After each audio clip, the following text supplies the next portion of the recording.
Tenth class हम लोगों ने एक्सरसाइज 7.2 स्टार्ट की थी, जिसका मैंने आप लोगों को क्वेश्चन नंबर 1, क्वेश्चन नंबर 2 और क्वेश्चन नंबर 3 इसके तमाम पार्ट्स करवाए थे। आज हम लोगों ने क्वेश्चन नंबर 4 से ऑनवर्ड स्टार्ट करते हैं कि कितने क्वेश्चन करते हैं।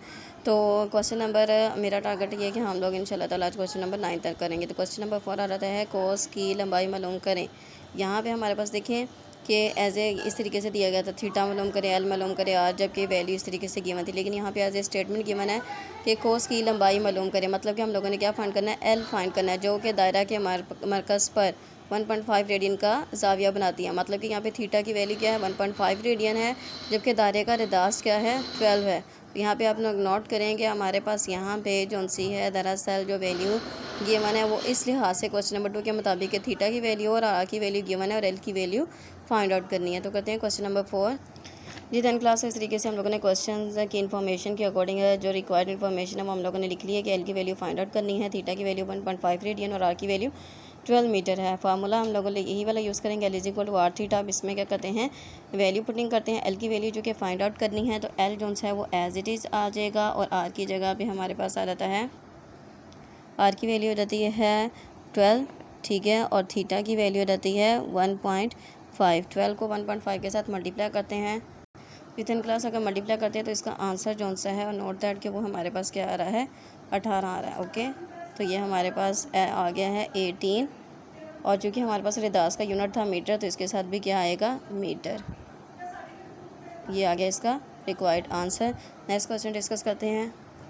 नेक्स्ट इसी तरीके से हमारे पास क्वेश्चन नंबर 5 आ जाता है, एक नुक्ता जो सा है, एक नुक्ता दायरे के गिर्द 3.5 चक्कर लगाकर कितना फासला तय करेगा। मतलब कि यहाँ पे वैल्यू किसकी फाइंड करनी है, एल की, जबकि दायरे का रदास क्या है, 10 मीटर।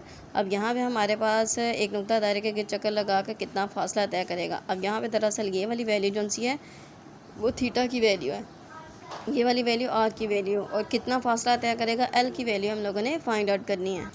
अब 10 क्लास यहाँ पे देखें कि अकॉर्डिंग टू इन्फॉर्मेशन इन्होंने क्वेश्चन नंबर 5 में ये कहा था कि 3.5 चक्कर लगाता है, जो कि एक नुक्ता है सर्कल के गिर्द।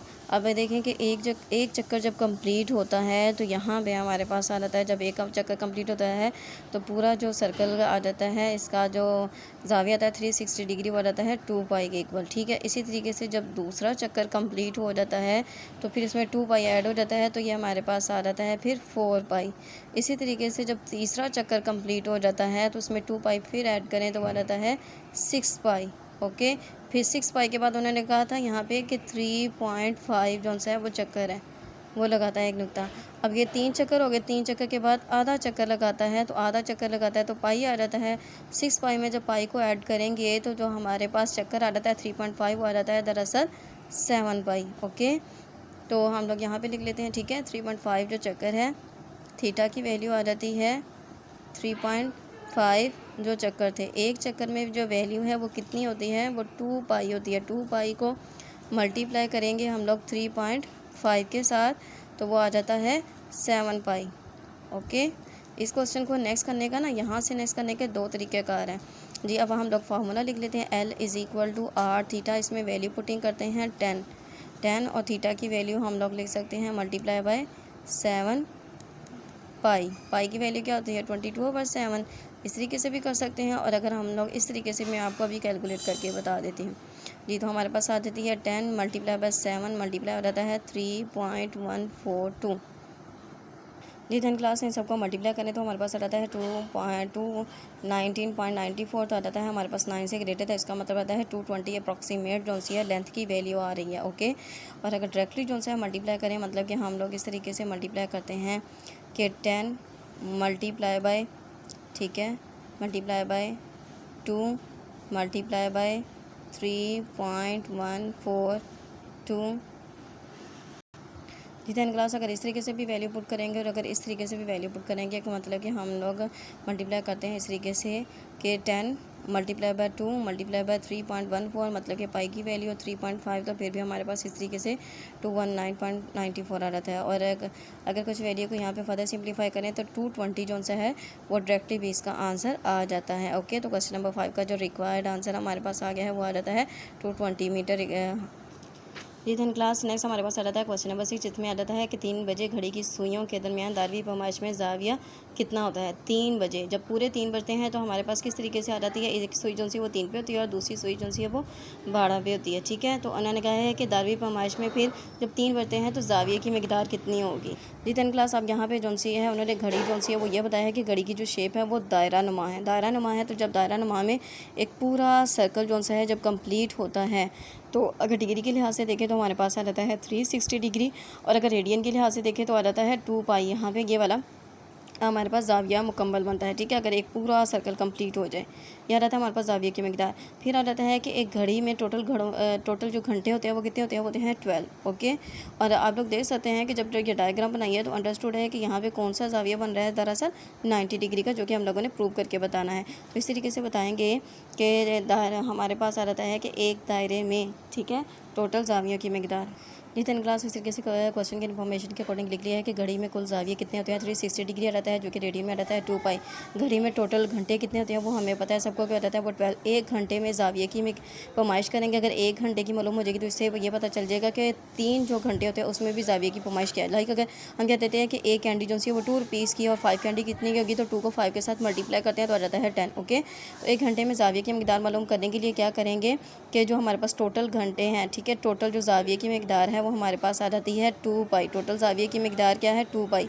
उसको टोटल घंटों के साथ डिवाइड कर देंगे। दोबारा रिपीट कर रही हूँ कि एक घंटे में ज़ाविये की पैमाइश मालूम करने के लिए, ज़ाविये की पैमाइश मालूम करने के लिए जो कुल ज़ाविये की मिकदार थी उसको कुल जो हमारे पास घंटे हैं उसके साथ डिवाइड कर देना है। तो यहाँ पे कटिंग करते हैं, 2 1 2 2 6 12। तो हमारे पास इसकी रिक्वायर्ड जो वैल्यू हो जाती है वो रहती है पाई/6। और पाई/6 दरअसल किसके बराबर रहता है, देखिए 6 हमारे पास आ जाता है 30 डिग्री। ओके, तो यह रहता है 30 डिग्री के बराबर। तो यह गया एक घंटे में ज़ाविये की मिकदार।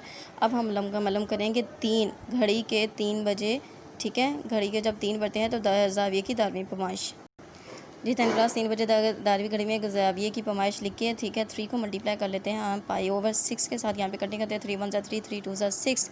तो यह रहता है हमारे पास पाई/2। तो पाई/2 दरअसल क्या है हमारे पास 90 डिग्री। तो इस तरीके से पता चल गया है कि 3 बजे जो सा है वो ज़ाविये की पैमाइश जो सी है वो कितनी है, वो 90 डिग्री है। ओके, जी टेन क्लास क्वेश्चन नंबर 6 हम लोगों ने कंप्लीट कर लिया है। नेक्स्ट हमारे पास आ जाता है क्वेश्चन नंबर 7। तो इसमें भी सेम एज इट इज़ है जैसे कि हम लोगों ने क्वेश्चन नंबर 2 किया है, क्वेश्चन नंबर 4 किया है, इसी तरीके से क्वेश्चन नंबर 7 है कि कोस APB। यहाँ पे कोस को दरअसल L के साथ नहीं बल्कि ये कह दिया गया है APB की लंबाई कितनी है। लंबाई कितनी है, अब यहाँ पे आप लोग सर्कल में, ये जो हमारे पास सर्कल बना हुआ है इसमें नोट दैट कि हमारे पास यहाँ पे रिदास है। रिदास की वैल्यू जो सी है वो कितनी है, 8 सेंटीमीटर है। और इसी तरीके से यहाँ पे जो कि हमारे पास है कौन सा एंगल बन रहा है कि जब दो लाइनें जो सी एक दूसरे के परपेंडिकुलर हो तो कौन सा ज़ाविया बनता है यहाँ पे 90 डिग्री का। ठीक है, हम ये भी कह सकते हैं कि OB पर OA जो सा वो अमूद है तो उसके ऊपर ज़ाविया कौन सा बन रहा है, 90 डिग्री। ओके, तो करते हैं स्टार्ट क्वेश्चन नंबर 7। जी टेन क्लास क्वेश्चन नंबर 7 के अकॉर्डिंग हमारे पास जो वैल्यू थी वो हम लोगों ने कोस जोन सी थी, कोस की लंबाई, ठीक है, L जोन सी है APB, ठीक है, APB ये हम लोगों ने क्या करना है, L की वैल्यू जो सी है वो फाइंड आउट करनी है। जबकि हमारे पास थीटा की वैल्यू जो सी है वो आ जाती है 90 डिग्री, जो कि रेडियन में आ जाती है इसकी पैमाइश पाई/2। और इसी तरीके से R की वैल्यू जो सी थी वो थी 8 सेंटीमीटर। तो L की वैल्यू चूँकि फाइंड आउट करनी है तो फार्मूला जो सा है वो यूज़ करेंगे। तो फार्मूला हमारे पास आ जाता है L = R थीटा। अब इसमें क्या करेंगे, कीमतें पुट करने की, ठीक है, कीमतें दर्ज करने से L as it is, R की वैल्यू आ जाती है 8 पाई/2। इसके साथ कटिंग करते हैं तो हमारे पास 2 1 2 2 4 8, 4 को पाई के साथ मल्टीप्लाई करते हैं तो रिक्वायर्ड आंसर आता है 12.568 आ जाता है। अब टेन क्लास आप लोगों ने ये भी बात याद रखती है कि हमारे पास जो पाई की वैल्यू होती है कि आप लोग 8 क्लास में भी पढ़ के आए हैं कि पाई की वैल्यू जो सी होती है हमारे पास 22/7 होती है। ठीक है, यहाँ पे कटिंग की तो पाई की वैल्यू 22/7 को डिवाइड करके लिखा 3.14 और उसको 4 के साथ मल्टीप्लाई किया तो हमारे पास इस तरीके से L की वैल्यू ऑब्टेन होगी। अब L के साथ चूँकि यूनिट हमारे पास यहाँ पे R के साथ सेंटीमीटर था तो यहाँ पे भी क्या आ जाएगा, सेंटीमीटर सीम आ जाएगा। ओके, तो नेक्स्ट क्वेश्चन जो है क्वेश्चन नंबर 8 और क्वेश्चन नंबर 9 नेक्स्ट वीडियो में डिस्कस करते हैं।